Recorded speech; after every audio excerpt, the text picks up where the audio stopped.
నమస్తే, welcome to స్వతంత్ర news. నేను సోనియారావు. బులెటిన్లో ముందుగా హెడ్లైన్ చూద్దాం. సీఎం జగన్ సెక్యూరిటీలో మార్పులు. ప్రస్తుత 3 అంచెల భద్రతకు అదనపు సెక్యూరిటీ పెంపు.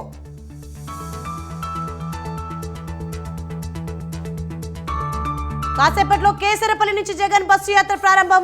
గుడివాడ బహిరంగ సభలో పాల్గొననున్న సీఎం.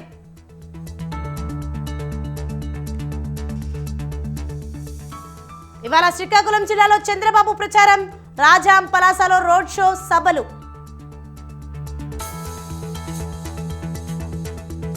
అన్నదాత కొండగా కాసేపట్లో కిషన్ రెడ్డి రైతు దీక్ష. రేవంత్ సర్కార్ రైతులను ఆదుకోవాలని డిమాండ్.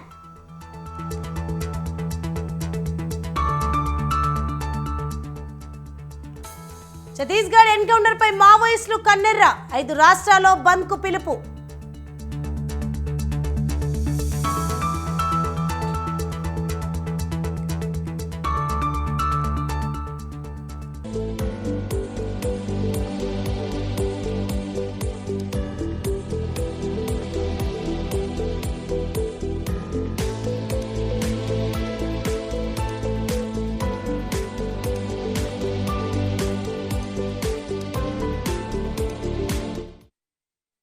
బ్రేకింగ్ న్యూస్ చూస్తున్నాం మనం. ఛత్తీస్గఢ్ ఎన్కౌంటర్ కు నిరసనగా 5 రాష్ట్రాల బంద్ కు మావోయిస్టులు పిలుపునిచ్చారు. ఈ నేపథ్యంలో పోలీసులు విస్తృత తనిఖీలు చేపట్టారు. ఛత్తీస్గఢ్, ఒడిశా, మహారాష్ట్ర, ఆంధ్ర రాష్ట్రాలకు సరిహద్దుగా ఉన్న భద్రాచలం ప్రాంతంలో ఎటువంటి అవాంఛనీయ సంఘటనలు చోటు చేసుకోకుండా భారీ భద్రతా ఏర్పాట్లు చేసింది పోలీస్ యంత్రాంగం.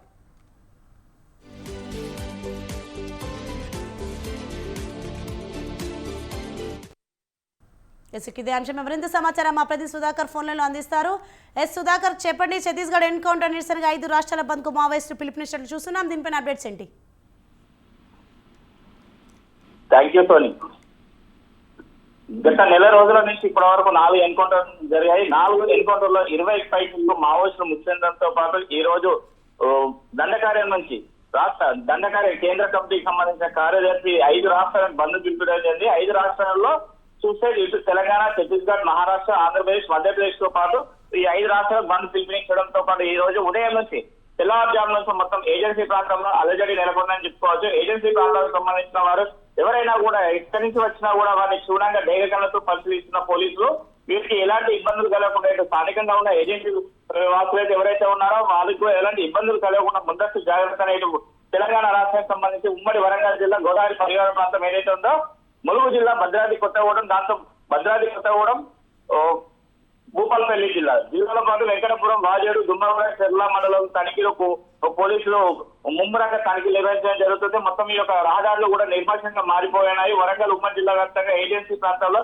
అయాలని చెప్పుకోవచ్చు. మావోయిస్టుల బంద్ నేపథ్యంలోనే ప్రకటించిన వెంకటపురం పోలీసు సర్కిల్ కూడా మొత్తం తెలంగాణ రాష్ట్ర సరిహద్దు ప్రాంతమైన రహదారిపైన కూడా భద్రాచలం, వెంకటపురం రాష్ట్రీయ రహదారిపై కూడా పోలీసులు బాంబ్ బృందాలతో రహదారిని ఇరువైపులా తనిఖీలు చేస్తున్నారు. రహదారులపై వెళ్లే వాహనాలను ఆపి మమ్మురంగా వారి దగ్గర సరైన పత్రాలు ఉన్నాయా లేవో, వీరు ఎవరు, ఎక్కడి నుంచి వస్తున్నారు అని చెప్పి వారికి సంబంధించిన పత్రాలను పరిశీలించిన తర్వాత వారిని అక్కడి నుంచి పంపించడం జరుగుతుంది. అనుమానితులు అయితే ఎవరైతే ఉన్నారో వారి వద్ద పూర్తి వివరాలు సేకరించి వారిని అదుపులోకి తీసుకోవడం జరుగుతుంది. ఏజెన్సీ దండకార్యంలో గిరిజన గ్రామాలపై మావోయిస్టులు డేగన్లతో ఇటు డ్రోన్ కెమెరాలతో పాటు వారికి సంబంధించిన ఇన్ఫార్మర్ వ్యవస్థను కూడా మమ్మురంగా చేసి అక్కడ ఎలాంటి వ్యవహారాలు చేయకుండా పరిష్కారం చేస్తున్న పోలీసులు గోదావరి పెరేరి పాయింట్ ఏదైతే ఉందో గోదావరి పెరేరి పాయింట్ వద్ద నిఘా నేత్రాలతో క్షుణ్ణంగా పరిశీలిస్తున్న పోలీసులు ఇప్పటికే హిట్టిస్ లో ఉన్న రాజకీయ నాయకులు ఎవరైతే ఉన్నారో వారందరినీ సురక్షిత ప్రాంతాలకు వెళ్లాలని చెప్పేసి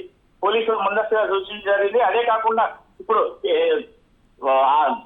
పార్లమెంట్ ఎన్నికలు ఉన్న నేపథ్యంలో కూడా ఎవరైనా కూడా ఈ ఏజెన్సీ ప్రాంతాలలో కూడా గోదావరి పరిహార ప్రాంతమైనా కావాలి, ఈ మావోయిస్టు ప్రభావిత ప్రాంతం అయితే ఎక్కడ ఉందో ఈ యొక్క ప్రాంతాలలో కూడా ఎంపీ అభ్యర్థులు ఎవరైతే ఉన్నారో ఈ యొక్క పార్టీలకు సంబంధించిన అభ్యర్థులు కూడా ముందస్తు జాగ్రత్త వాటిని కూడా ఈ యొక్క ఏరియాలలో వారు పెట్టుకున్న ప్రోగ్రామ్స్ అయినా ఉన్నా లేకపోతే ప్రచారాలు ఉన్నా కూడా వాటిని ముందుగానే రద్దు చేసుకోవాలని చెప్పడం జరిగింది. ఇదే కాకుండా ఎవరైతే హిట్ లో ఉన్నారో మావోయిస్టులకు సంబంధించి ఇటు రాజకీయ నాయకులైనా లేకపోతే ఇన్ఫార్మర్ కొరియర్ వ్యవస్థ ఏదైతే ఉందో వారందరినీ కూడా ముందుగానే అలర్ట్ చేయడం జరిగింది. ఇదే క్రమంలో చూస్తే వెంకటపురం, వాజేడు మండలాల్లోని పనులు నిర్వహిస్తున్న గోదాలో ఉన్న ఇసుక ర్యాంపులు అయితే అదే కాకుండా ఏదైనా రాష్ట్ర రోడ్డు జాతీయ రహదారులపైన నిర్వహిస్తున్న పనులైతే ఏవైతే ఉన్నాయో ఈ యొక్క పనులకు సంబంధించిన వాటికి సంబంధించి పనులు చేసే యంత్రాలు ఏదైతే పొక్కినా కానీ జేసీబీ కానీ ఇతర యంత్రాలను కూడా ఇవన్నీ కూడా ముందస్తుగా తీసుకుపోయి పోలీస్ స్టేషన్ తరలించడం జరిగింది. ఇటువంటి అవాంఛనీయ సంఘటన కూడా జరగకుండా పోలీసులు కఠినమైన భద్రత కూడా ఏర్పాటు చేయడం జరిగింది. ఇదే క్రమం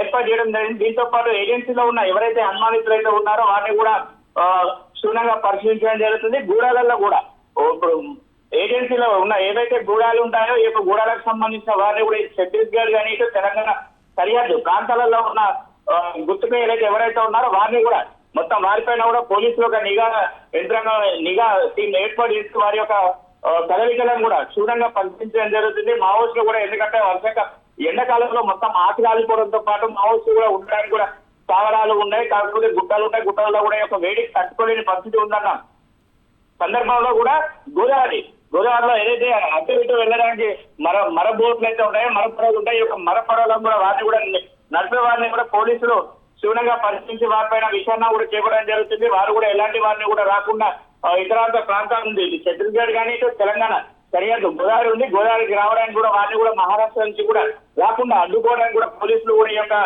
మరపడవలు అయితే ఏవైతే ఉన్నాయో వారిని కూడా నడిపే వారిని కూడా అదుపులోకి తీసుకుని విచారణ కూడా చేపట్టడం జరుగుతుంది.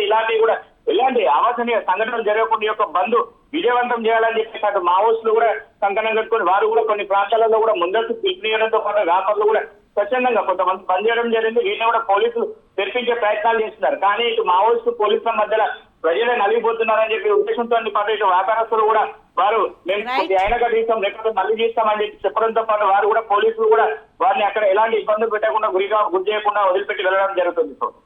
Right, thank you Sudhakar.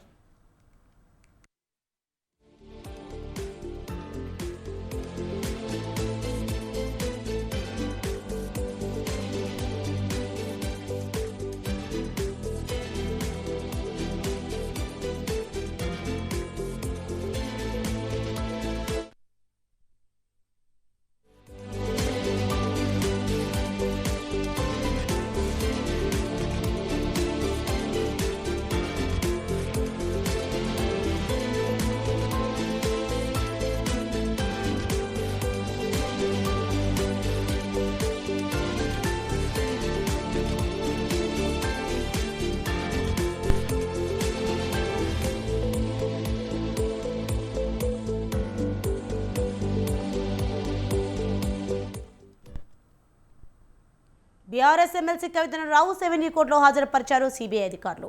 కవిత 3 రోజుల సిబిఐ కస్టడీ నేటితో ముగియడంతో సిబిఐ అధికారులు ఆమెను ఇవాళ ప్రత్యేక కోర్టు న్యాయమూర్తి ఎదుట హాజరుపరిచారు. జడ్జి కావేరి బవేజ్ ఎదుట కవితను ప్రవేశపెట్టారు. 3 రోజుల కస్టడీలో కవిత వెల్లడించిన పలు విషయాలను సిబిఐ కోర్టుకు వివరించనున్నారు. కవిత విచారణకు సహకరించడం లేదని సిబిఐ భావిస్తే మరో 3 నుంచి 5 రోజుల పాటు కస్టడీకి ఇవ్వాలని న్యాయమూర్తిని కోరే అవకాశం ఉంది. గతంలో ఈడీ కూడా కవితను 2 సార్లు కస్టడీలోకి తీసుకొని విచారించింది. సిబిఐ కస్టడీకి కోర్టు అంగీకరిస్తే మళ్లీ కవితను సిబిఐ ప్రధాన కార్యాలయానికి తరలించే అవకాశం ఉంది.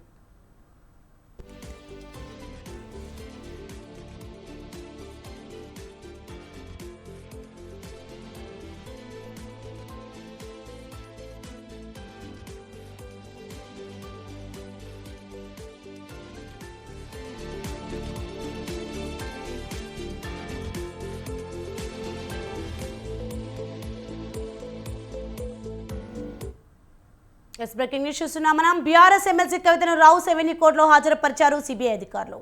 కవిత 3 రోజుల సిబిఐ కస్టడీ నేటితో ముగియడంతో సిబిఐ అధికారులు ఆమెను ఇవాళ ప్రత్యేక కోర్టు న్యాయమూర్తి ఎదుట హాజరుపరిచారు. జడ్జి కావేరి బవేజ్ ఎదుట కవితను ప్రవేశపెట్టారు. 3 రోజుల కస్టడీలో కవిత వెల్లడించిన పలు విషయాలను సిబిఐ కోర్టుకు వివరించనున్నారు. కవిత విచారణకు సహకరించడం లేదని సిబిఐ భావిస్తే మరో 3 నుంచి 5 రోజుల పాటు కస్టడీకి ఇవ్వాలని న్యాయమూర్తిని కోరే అవకాశం ఉంది. గతంలో ఈడీ కూడా కవితను 2 సార్లు కస్టడీకి తీసుకొని విచారించింది. సిబిఐ కస్టడీకి కోర్టు అంగీకరిస్తే మళ్లీ కవితను సిబిఐ ప్రధాన కార్యాలయానికి తరలించే అవకాశం ఉంది. రైట్, ఇదే అంశంపై మరింత సమాచారం మా ప్రతినిధి ఉషా ఫోన్లలో అందిస్తారు. ఉషా, చెప్పండి. మనం చూస్తున్నాం కవిత సిబిఐ కస్టడీకి కోర్టు అంగీకరిస్తే మళ్లీ కవితను సిబిఐ ప్రధాన కార్యాలయానికి తరలించే అవకాశం ఉన్నట్లు చూస్తున్నాం. దీనిపైన అప్డేట్స్ ఏంటి? కొన్ని ఢిల్లీ డిఫెన్స్ క్యాంప్ లో ఈ నెల మార్చి 15వ తారీఖున అరెస్ట్ అయినటువంటి ఎమ్మెల్సీ కల్వకుంట్ల కవితను రౌస్ అవెన్యూ కోర్టులో ఏదైతే హాజరుపరచనున్నారు, ఏదైతే సిబిఐ కస్టడీ ఈడీ కస్టడీ అనంతరం సిబిఐ కూడా సమన్వయంగా కవితను విచారించింది. 3 రోజుల కస్టడీలో భాగంగా కవిత ఎలాంటి సహకారం అందించింది సిబిఐ అధికారులకు. ఏదైతే ఢిల్లీ లిక్కర్ స్కామ్ కు సంబంధించినటువంటి పాలసీ రూపకర్త ఎవరు అన్న కోణంలో, అలాగే వీళ్ళెవరెవరైతే ఉన్నారో మాగుంట రాఘవ, మాగుంట శ్రీనివాస్ రెడ్డి, అలాగే విజయ్ నాయర్, అలాగే శరత్ చంద్రారెడ్డి, మిగతా ఎవరెవరైతే ఉన్నారో Delhi liquor scam south zone కి సంబంధించినటువంటి వ్యక్తులు ఎవరెవరైతే ఉన్నారో వారందరికీ సంబంధించి వీరికి ఎలా పరిచయం కవిత అన్న కోణంలో పూర్తి స్థాయిలో అయితే దర్యాప్తు చేశారు. కానీ కవిత ఎలా మౌఖికంగా కానీ అలాగే లిఖిత పూర్వకంగా కానీ ఎలా సహకరించారు అనేది మాత్రం సర్వత్రా ఉత్కంఠగా ఉంది. సిబిఐ అధికారులు ఏదైతే రౌస్ ఎవెన్యూ కోర్టులో ప్రవేశపెట్టారు, మరి కాసేపట్లో రౌస్ ఎవెన్యూ కోర్టులో మరికొంత కస్టడీని పొడిగించాలని కోరే అవకాశం ఉందా, లేకపోతే ఈ 3 రోజుల కస్టడీలో భాగంగా సిబిఐ అధికారులకు కవిత ఎలాంటి ఇన్ఫర్మేషన్ ఇచ్చారు? మరోవైపు చూసుకున్నట్టయితే ఢిల్లీ లిక్కర్ స్కామ్ కి సంబంధించి వాట్సాప్ చాటింగ్స్ ప్రతి ఒక్కటి కూడా రిమాండ్ రిపోర్ట్ ను జడ్జి ఎదుట పొందుపరిచినటువంటి గతంలో ఏదైతే సిబిఐ అధికారులు నేడు ఎలాంటి అలిగేషన్ ని చూపించే అవకాశం ఉంటుంది. నిన్న చూసుకున్నట్టయితే కుటుంబ సభ్యుల్లో భాగంగా కేటీఆర్ కూడా కవితను ఏదైతే సిబిఐ కార్యాలయంలో ఏదైతే మీట్ అవడం జరిగింది. మొత్తం మీద ఈ వ్యవహారానికి సంబంధించి ఏదైతే ఢిల్లీ లిక్కర్ స్కామ్ కి సంబంధించి BRS MLC Kalvakuntla Kavitha lead role ఇందులో కుట్రధారి సూత్రధారి కవిత అన్న కోణంలో కూడా పేర్కొనింది. కాబట్టి మొత్తం మీద కవిత ఎలాంటి సమాచారం సిబిఐ అధికారులు సహకరించారు, ఏదైతే పాలసీకి సంబంధించి స్కామ్ కి సంబంధించి 100 కోట్ల ముడుపులు ఎక్కడి నుంచి ఎక్కడికి ట్రాన్స్ఫర్ అయ్యింది, ట్రాన్సాక్షన్స్ హిస్టరీ కావచ్చు, ప్రతి ఒక్కటి కూడా ఆమె ఎదుట ఉంచి కన్ఫరెంట్ స్టేట్మెంట్ ని కూడా తీసుకున్నట్టుగా తెలుస్తుంది. మొత్తం మీద సిబిఐ అధికారులు 3 రోజుల విచారణలో భాగంగా ఇంకా కస్టడీ పొడిగించాలన్న కోణంలో రౌస్ ఎవెన్యూ కోర్టులో జడ్జి కావేరీ బైవెజ్ ఎదుట మరికొంత సమయం కావాలని కోరే అవకాశం ఉన్నట్టుగా కూడా మనకు అందుతున్నటువంటి సమాచారం. లేదు, ఈ 3 రోజుల కస్టడీలో భాగంగా కవిత సహకరించినట్లయితే సిబిఐ అధికారులకు ఇన్ఫర్మేషన్ వచ్చినట్టే. లేదు అన్నట్టయితే కవితని మరో 2 రోజులు కానీ వారం రోజులు కానీ కస్టడీ కోరే అవకాశం ఉంటుంది. చూడాలి. ఈ కేసుకి సంబంధించి కల్వకుంట్ల కవితకు ఈ రోజు ఏదైతే కవితను ఇప్పటికే ఈడీ అధికారులు ఢిల్లీ లిక్కర్ స్కామ్ కి సంబంధించి అరెస్ట్ చేసిన ఉదంతంలో 1 రోజులు గడిచింది కాబట్టి 1 రోజుల తీహార్ జైల్లో రిమాండ్ కూడా ముగిసింది కాబట్టి నేటితో 15వ తారీఖు మార్చి 15 నుంచి ఏప్రిల్ 15 వరకు 1 రోజులు గడిచింది కాబట్టి కవిత రిమాండ్ రిపోర్ట్ కి సంబంధించి కావచ్చు, అలాగే రెగ్యులర్ బెయిల్ కి సంబంధించి కావచ్చు, అలాగే కస్టడీ సిబిఐ అధికారుల కస్టడీకి సంబంధించి ఈ 3 అంశాలు కూడా ఈ రోజు ప్రధానంగా జడ్జి ఎదుట వచ్చే అవకాశం ఉంటుంది. Right, thanks for the information Usha.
Breaking news చూస్తున్నాం. ఏపీ సీఎం జగన్ పై రాయి దాడి కేసులో పోలీసులు దర్యాప్తు వేగవంతం చేశారు.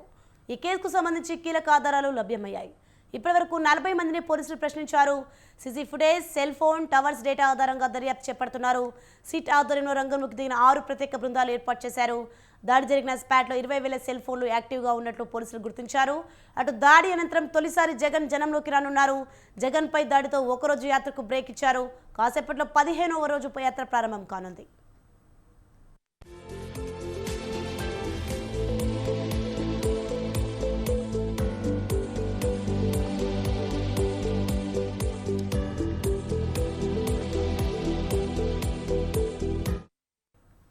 కేసరపల్లి దగ్గర నుంచి కాసేపట్లో జగన్ బయలుదేరతారు. గన్నవరం, ఆత్కూర్, వీరవల్లి క్రాస్, హనుమాన్ జంక్షన్, పుట్టగుంట మీదుగా జొన్నపాడు వద్దకు చేరుకొని భోజన విరామం తీసుకుంటారు. అనంతరం జొన్నపాడు, జనార్దనపురం మీదుగా సాయంత్రం 3:30 గంటలకు గుడివారు చేరుకుంటారు.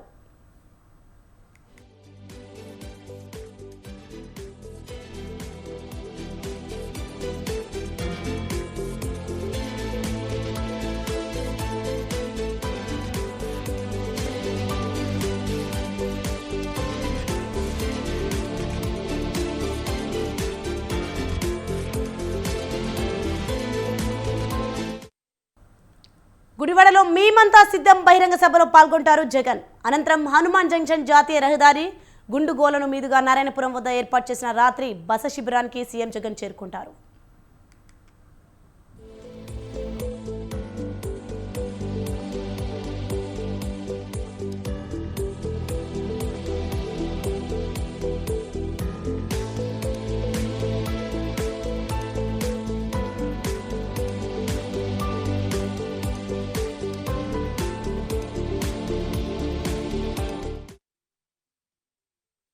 బ్రేకింగ్ న్యూస్ చూస్తున్నాం మనం. ఏపీ సీఎం జగన్ పై రాయి దాడి కేసులో పోలీసులు దర్యాప్తు వేగవంతం చేశారు. ఈ కేసుకు సంబంధించి కీలక ఆధారాలు లభ్యమయ్యాయి. ఇప్పటివరకు 40 మందిని పోలీసులు ప్రశ్నించారు. CC footage, cell phone, towers data ఆధారంగా దర్యాప్తు చేపడుతున్నారు. సిట్ ఆధ్వర్యంలో రంగంలోకి దిగిన 6 ప్రత్యేక బృందాలు ఏర్పాటు చేశారు. దాడి జరిగిన స్పాట్లో 20,000 సెల్ ఫోన్లు యాక్టివ్గా ఉన్నట్లు పోలీసులు గుర్తించారు.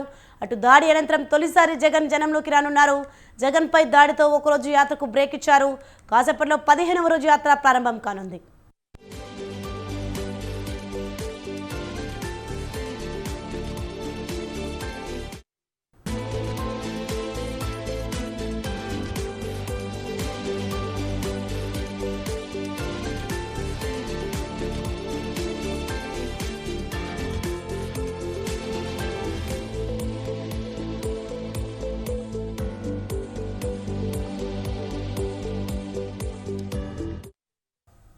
ఎస్ బుల్టెన్లో మరొక బ్రేకింగ్ న్యూస్ మనం చూస్తున్నాం. లోక్సభ ఎన్నికల కోసం కాంగ్రెస్ పార్టీ వడివడిగా సిద్ధమవుతోంది.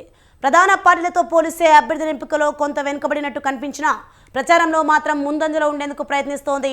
ఇందులో భాగంగా నారాయణపేటలో ఇవాళ కాంగ్రెస్ ఆధ్వర్యంలో జనజాతర సభ జరగనుంది. సాయంత్రం 4:30 గంటలకు ప్రారంభం కానున్న సభకు ముఖ్య అతిథిగా సీఎం రేవంత్ రెడ్డి హాజరు కానున్నారు. హెలికాప్టర్ ద్వారా నారాయణపేట చేరుకోనున్న సీఎం రోడ్డు మార్గంలో తిరిగి హైదరాబాద్ చేరుకోనున్నారు. సొంత జిల్లా కావడం, కొడంగల్ నియోజకవర్గం మహబూబ్ నగర్ పరిధిలో ఉండడంతో ఇక్కడ గెలుపును ఆయన ప్రతిష్టాత్మకంగా తీసుకున్నారు.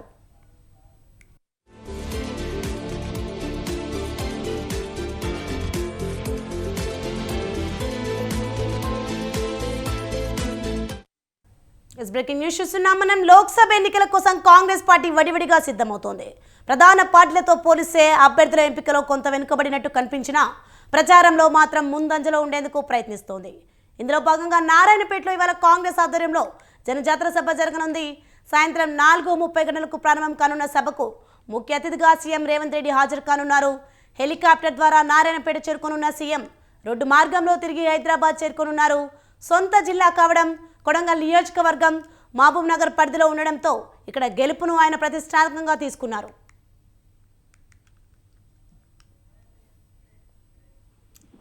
రైట్, ఇదే అంశంపై మరింత సమాచారం మా ప్రతినిధి వెంకటేష్ ఫోన్లలో అందిస్తారు. ఎస్ వెంకటేష్.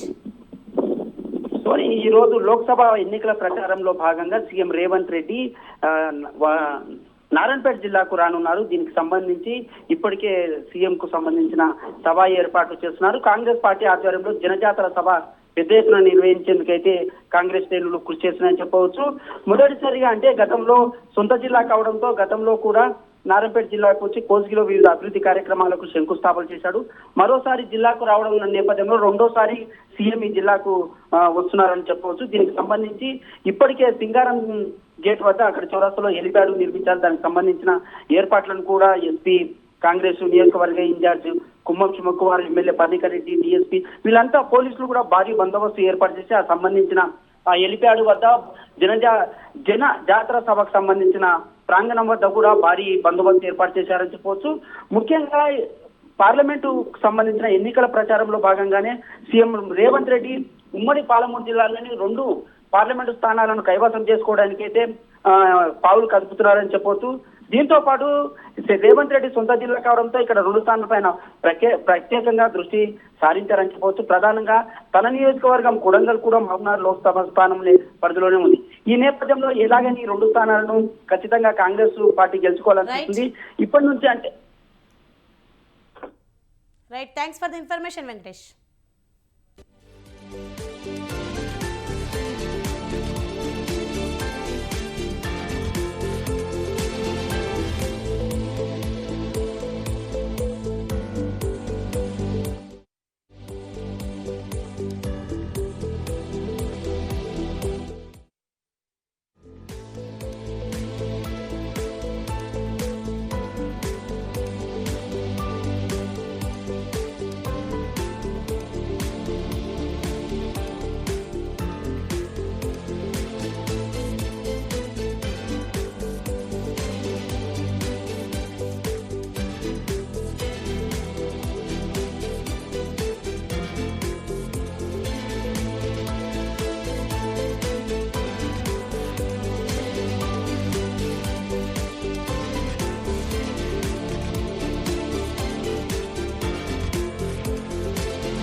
బ్రేకింగ్ న్యూస్ చూస్తున్నాం. బీఆర్ఎస్ ఎమ్మెల్సీ కవితను రావుసేవని కోర్టులో హాజరుపరిచారు సిబిఐ అధికారులు.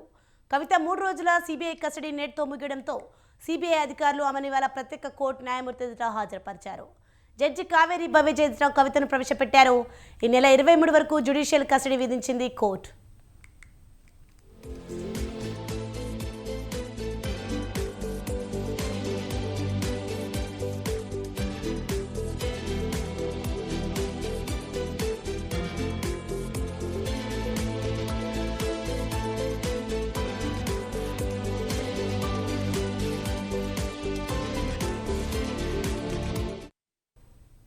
బ్రేకింగ్ న్యూస్ చూస్తున్నాం. బీఆర్ఎస్ ఎమ్మెల్సీ కవితను రావుసేవని కోర్టులో హాజరుపరిచారు సిబిఐ అధికారులు. కవిత 3 రోజుల సిబిఐ కస్టడీ నేటితో ముగియడంతో సిబిఐ అధికారులు ఆమెను ఇవాళ ప్రత్యేక కోర్టు న్యాయమూర్తి ఎదుట హాజరుపరిచారు. జడ్జి కావేరి బవేజ్ ఎదుట కవితను ప్రవేశపెట్టారు.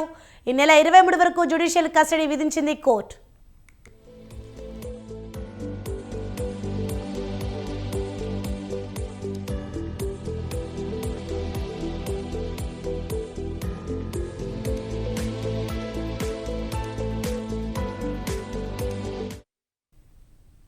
SKV Bulletin updates. For more updates, keep watching Swatantra News.